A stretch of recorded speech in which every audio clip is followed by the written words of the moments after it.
હાલોલ નગરપાલિકાના કરતા ધરતા કારોબારી અધ્યક્ષ પ્રમોદસિંહ રાઠોડના નગરજનોને દિવાળીને નૂતન વર્ષની શુભકામના પાઠવતા પોસ્ટરમાં એક વિવાદ જોવા મળ્યો છે।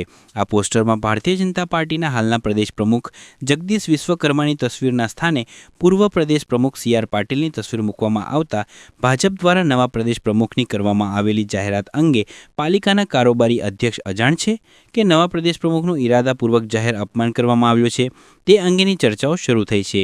હાલોલ શહેરની પાલિકા કચેરી બહાર આ શુભકામના બેનર લગાવવામાં આવ્યો છે।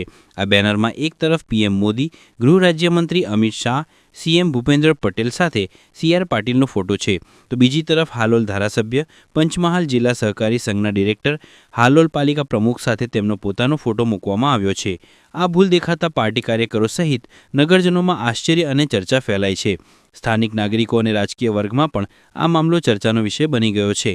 હાલ કારોબારી અધ્યક્ષ પ્રમોદસિંહ રાઠોડ તરફથી કોઈ સત્તામાં સ્પષ્ટતા આપવામાં આવી નથી। આ બેનર ગૂંચવણને લઈને હાલોલ શહેરમાં રાજકીય ચર્ચા જોર પકડી રહી છે અને હવે સૌની નજર પાર્ટી તરફથી મળનારા સ્પષ્ટીકરણ પર ટકેલી છે।